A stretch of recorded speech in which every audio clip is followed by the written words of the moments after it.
समय हम ward number 12 में खड़े हैं और आप देख सकते हो कि ये जो मेरे पीछे आप पानी भरा हुआ आपको दिखाई दे रहा होगा, ये तालाब का पानी नहीं है, ये यहाँ पर बारिश का पानी, बरसाती पानी जिसे हम कहें, लेकिन इसकी निकासी के लिए कोई समाधान नहीं है। लेकिन यहाँ पर रह रहे लोगों को किस प्रकार की समस्याओं का यहाँ पर सामना करना पड़ रहा है, हम वार्ड वासियों से इसकी जानकारी लेंगे और पूछेंगे कि किस प्रकार की समस्याओं का आपको यहाँ पर सामना करना पड़ रहा है। आपका नाम क्या है? रमेश कुमार उर्फ कालाराम। हाँ जी।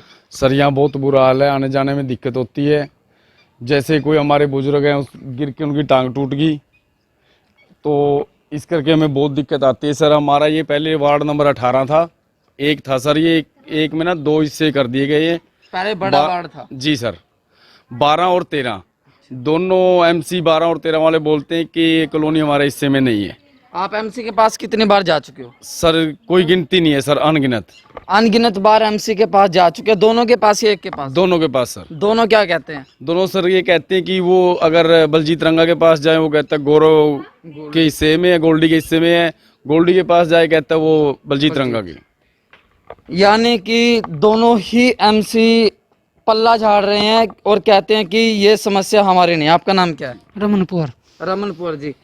ये जो खाली मैदान में है या बीच में कोई गली भी है? ये बीच में दोनों गली है और प्लाट है, वो घर भी रास्ता आने जाने का रास्ता है। लेकिन MC से हम 2-3 बार मिल चुके हैं, उस पर कोई भी समाधान करने के नहीं बोला। वो बोल रहा था भी इंजन लगाएंगे पानी निकालने के लिए। 1 महीने से ऊपर आज तक उसने इंजन नहीं लगवाया। ना ही हमारे को पीने का पानी की व्यवस्था, ना ही सीवर लाइन डली, और ना ही यहाँ पर खंभों पर लाइट, कुछ भी नहीं। और 2-3 हादसे हो चुके हैं हमारे साथ। तो कई बुजुर्गों को बहुत दिक्कत और आने जाने में भी दिक्कत है। बच्चे भी नहीं यहाँ पर खेल पा रहे हैं, सबको अंदर रहने पर मजबूरी है। और सबसे बड़ी मेन बात यह कि बीमारी फैल चुकी है।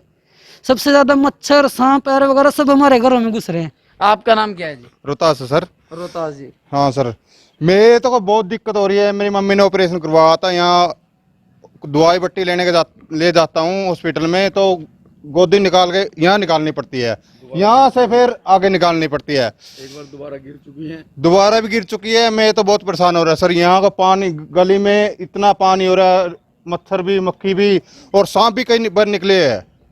यानी कि बहुत सारी बीमारियों को ये पानी दस्तक दे रहा है और बीमारियां इससे उत्पन्न भी होती है।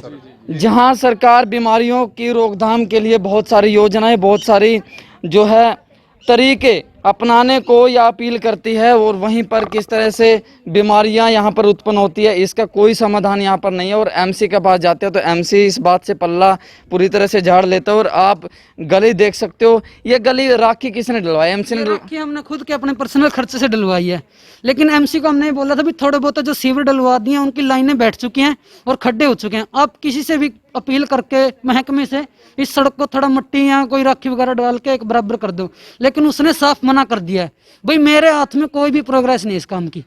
इस विषय पर अगर हम गहनता से बात करें, विचार विमर्श करें, तो वार्ड नंबर 12 में ऐसी बहुत सी गलियां, ऐसी बहुत सी जगह हैं जहां पर बरसाती पानी की समस्या, गली की समस्या और सीवरेज के भराव की समस्या ये ज्यों की तो बनी हुई है। और MC का प्लान जो है, जो होता है, वो अब ख़त्म होने को है, क्योंकि इलेक्शन जो है अब दोबारा से शुरू होंगे और इस वजह से भी MC अब इतना इंटरेस्ट नहीं ले रहा इन समस्याओं को लेकर। यहाँ पर गृहिणियाँ भी मौजूद हैं, जो इनसे भी हम बातचीत करेंगे। नाम क्या है जी आपका?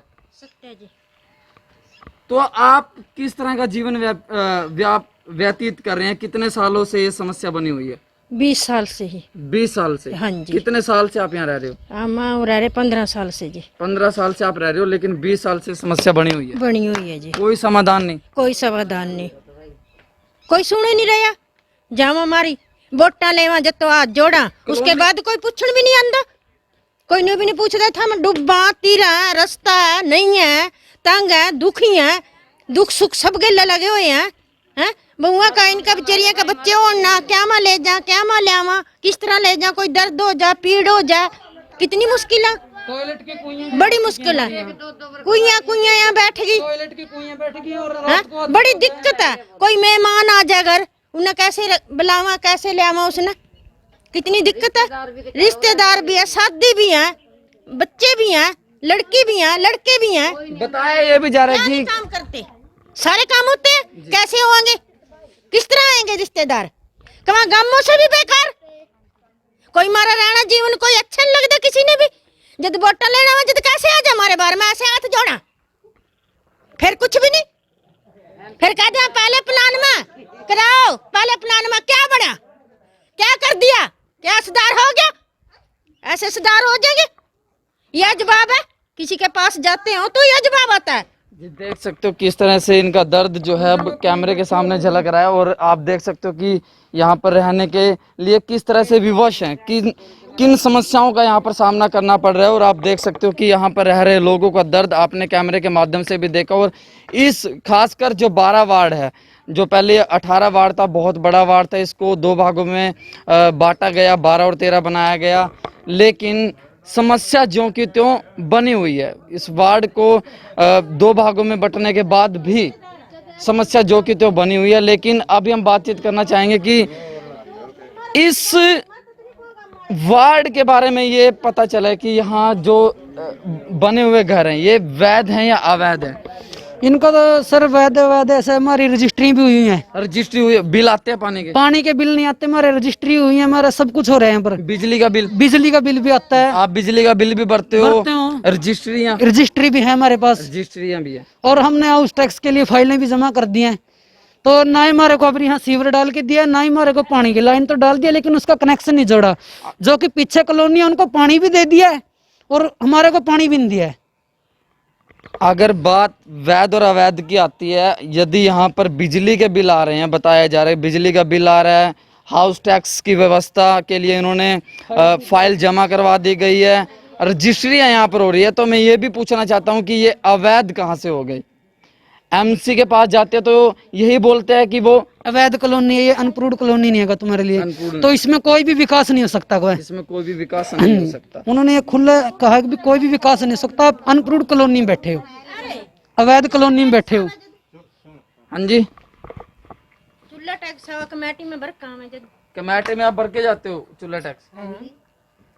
जब आप देख सकते हो किस तरह से यहाँ पर हर तरीके की जो भी टैक्स होते हैं, बिजली का बिल होता है, वो यहाँ पर आता है, रजिस्ट्रियाँ होती हैं, लेकिन फिर भी यहाँ पर इस कॉलोनी को किस तरह से अनदेखा किया गया है। यहाँ पर रह रहे लोग किस तरह से अपनी ज़िंदगी को व्यतीत कर रहे हैं, कितनी समस्याओं का यहाँ पर सामना करना पड़ रहा है लोगों को, आप देख सकते हो। और हम भी चैनल के माध्यम से अपील करते हैं कि इस समस्या का समाधान जल्दी से जल्दी होना चाहिए। जो यहाँ पर पानी का भराव है, इसको जैसे तैसे जनरेटर के माध्यम से या मशीन के माध्यम से इसको निकाला जाना चाहिए, और इस कॉलोनी का, इस वार्ड के लोगों के बारे में भी सुना जाना चाहिए, क्योंकि ये शहर के बिल्कुल एक हिस्से से ये कहें कि शहर के बिल्कुल आखिरी हिस्से पे हम खड़े हैं।